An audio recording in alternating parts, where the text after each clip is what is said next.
എല്ലാവർക്കും white zone ഫുട്ബോളിന്റെ മറ്റൊരു വീഡിയോയിലേക്ക് സ്വാഗതം. ഈ ഒരു വീഡിയോയിൽ നമ്മൾ നോക്കാനായിട്ട് പോകുന്നത് കാലങ്ങളായി നമ്മൾ കേട്ട് വരുന്ന ഒരു ന്യൂസാണ്. എംബാപ്പെ PSG വിടുന്നു, റയൽ മാഡ്രിഡിലേക്ക് ജോയിൻ ചെയ്യുന്നു. അപ്പോൾ അതിനൊക്കെ ഈ ഒരു സീസണോട് കൂടി, അല്ലാന്നുണ്ടെങ്കിൽ എംബാപ്പന്റെ ട്രാൻസ്ഫറിന്റെ കാര്യത്തിൽ ഈ ഒരു സീസണോട് കൂടി എന്താ ഇപ്പോൾ തീരുമാനമാകുന്നുള്ളതാണ് ഇപ്പോൾ വരുന്ന ഒരു ന്യൂസ് എന്ന് പറയുന്നത്. ഇതിൻ്റെ ആ ഒരു എടുത്ത് പറയുകയാണെന്നുണ്ടെങ്കിൽ എംബാപ്പൻ്റെ സോഷ്യൽ മീഡിയ അക്കൗണ്ട് വഴി ഈ ഒരു വീഡിയോ പുറത്തു വിട്ടേക്കാണ്. അദ്ദേഹം പാരീസ് സെയിന്റ് ജർമ്മൻ നിന്ന് ക്ലബ്ബ് വിട്ടു പോകുകയാണെന്നുള്ളത്. അതായത് കോൺട്രാക്റ്റ് പുതുക്കണില്ല. ഈ ഒരു വർഷത്തോടു കൂടി 2024 ജൂണോട് കൂടി ഈ ഒരു എംബാപ്പൻ്റെ PSG കോൺട്രാക്റ്റ് അവസാനിക്കാൻ പോവുകയാണ്. അപ്പോൾ ഇനി താരം ഒരു ഫ്രഞ്ച് ക്ലബ്ബിൽ സ്റ്റേ ചെയ്യണില്ല, ക്ലബ്ബ് വിടുകയാണെന്നുള്ളത് തൻ്റെ ഇൻസ്റ്റാഗ്രാം വീഡിയോയിലൂടെ അറിയിച്ചിരിക്കുകയാണ്. അപ്പോൾ ഇനി എല്ലാവരുടെയും ഡൗട്ട് ഉണ്ടാക്കുക എംബാപ്പൻ്റെ നെക്സ്റ്റ് ക്ലബ്ബ് ഏതാണെന്നുള്ളതാവും. അപ്പോൾ എംബാപ്പൻ്റെ നെക്സ്റ്റ് ക്ലബിനെ കുറിച്ചിട്ട് ഫബ്രിസിയോ റൊമാനോ പറഞ്ഞിട്ടുള്ളത്, എംബാപ്പയ്ക്ക് ഈ ഒരു കഴിഞ്ഞ 2-3 മാസത്തിനിടയിൽ എംബാപ്പ ഏറ്റവും കൂടുതൽ ചർച്ച നടത്തിയിട്ടുള്ള ക്ലബ്ബ് എന്ന് പറയുകയാണെന്നുണ്ടെങ്കിൽ, ഏറ്റവും കൂടുതൽ കോണ്ടാക്ട് നടത്തിയിട്ടുള്ള ക്ലബ്ബ് ഈ ഒരു മറ്റേത് ക്ലബ്ബും അല്ല, റയൽ മാഡ്രിഡ് തന്നെയാണ്. റയൽ മാഡ്രിഡിലേക്ക് പോകാനാണ് എംബാപ്പയ്ക്ക് താല്പര്യം എന്നുള്ളതൊക്കെ കുറേ സൂചനകൾ നമുക്ക് കഴിഞ്ഞ 2-3 മാസത്തോട് കൂടി കിട്ടിയതാണ്. ചുവാമെനിൻ്റെ ആ ഒരു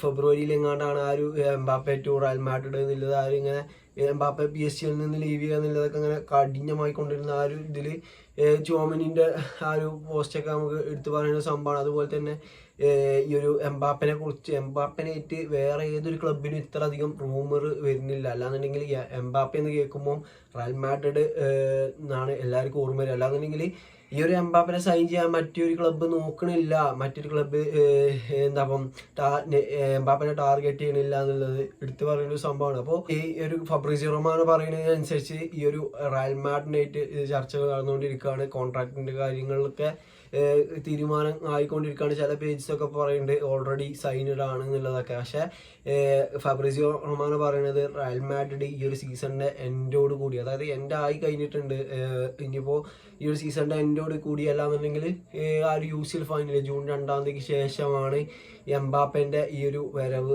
റയൽ മാഡ്രിഡ് ഒഫീഷ്യലായിട്ട് അറിയിക്കുക എന്നുള്ളതാണ് ഫബ്രിസിയോ റൊമാനോ പറയുന്നത്. അപ്പോൾ നിങ്ങളുടെ അഭിപ്രായത്തിൽ എംബാപ്പ റയൽ മാഡ്രിഡിലേക്ക് വരുമോ, അതോ ഇനി എല്ലാ സീസണിലെയും പോയില് ഇനിയിപ്പോൾ PSG ലീവ് ചെയ്യാണ് പറഞ്ഞാൽ ഇനിയിപ്പോൾ വേറെ വല്ല മണി ഓഫറും കിട്ടിയ എംബാപ്പ അങ്ങോട്ട് പോകുമോ എന്നുള്ളതാണ്. ഈ എംബാപ്പൻ്റെ സാലറിയിൽ എടുത്ത് പറയേണ്ട സംഭവം, ഇപ്പോഴത്തെ റയൽ മാഡ്രിഡ് കോൺട്രാക്റ്റിൽ എടുത്ത് പറയേണ്ട സംഭവം, 2022 നമുക്കറിയാം ഈ റയൽ മാഡ്രിഡ് എംബാപ്പൻ്റെ മുന്നിൽ ഒരു കോൺട്രാക്റ്റ് പ്രപ്പോസൽ വെച്ചിട്ടുണ്ടായിരുന്നു. ആദ്യത്തെ സാലറിൻ്റെയും കാട്ടിലും ഒട്ടനവധി ഇപ്പം PSG ഒരു സാലറി എംബാപ്പയ്ക്ക് കിട്ടണ എത്രത്തോളം നമുക്കറിയാം. അതിൻ്റെ 1/3 കിട്ടുന്നുണ്ടാവുള്ളൂ എംബാപ്പയ്ക്ക് ഈ ഒരു റയൽ മാഡ്രിഡിൽ എന്ന് പറയുകയാണെന്നുണ്ടെങ്കിൽ. അപ്പോൾ അത്രയും വേജ് കട്ട് എടുത്തുകൊണ്ടാകും റയൽ മാഡ്രിഡിലേക്ക് എംബാപ്പെ വരികയാണെന്നുണ്ടെങ്കിൽ ആ ഒരു ട്രാൻസ്ഫർ നടക്കുക, അല്ലാന്നുണ്ടെങ്കിൽ ആ ഒരു കോൺട്രാക്റ്റിൽ എംബാപ്പെ ഒപ്പിടുക എന്നുള്ളതാണ്. അപ്പോൾ നമുക്കറിയാം എംബാപ്പൻ്റെ ഒരു ഡ്രീം ക്ലബ്ബാണ് റയൽ മാഡ്രിഡ്. അപ്പോൾ ആ ഡ്രീം ക്ലബിന് വേണ്ടി എംബാപ്പെ എങ്ങനെയൊക്കെ റെസ്പോണ്ട് ചെയ്യുന്നുള്ളത് നമുക്ക് ഈ ഒരു ട്രാൻസ്ഫർ മാർക്കറ്റിൽ കാണാം. അപ്പോൾ ഈ ഒരു എംബാപ്പെ ടു റിയൽ മാഡ്രിഡ്